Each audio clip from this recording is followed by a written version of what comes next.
നിൽക്കുന്ന ആളെ മോനെ ഇങ്ങനെയൊക്കെ നിനക്ക് എന്തായാലും ബുദ്ധിമുട്ടുണ്ടോ?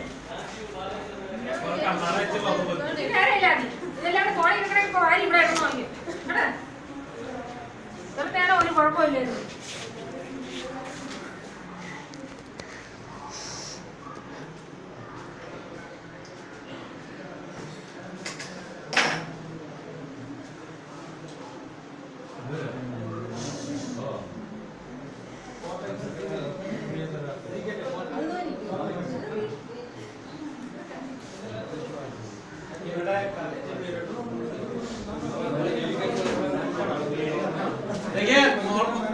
പേരൊക്കെ മാറ്റി എഴുതിയെങ്കിൽ പിന്നെ ജാമ്യം കിട്ടില്ല.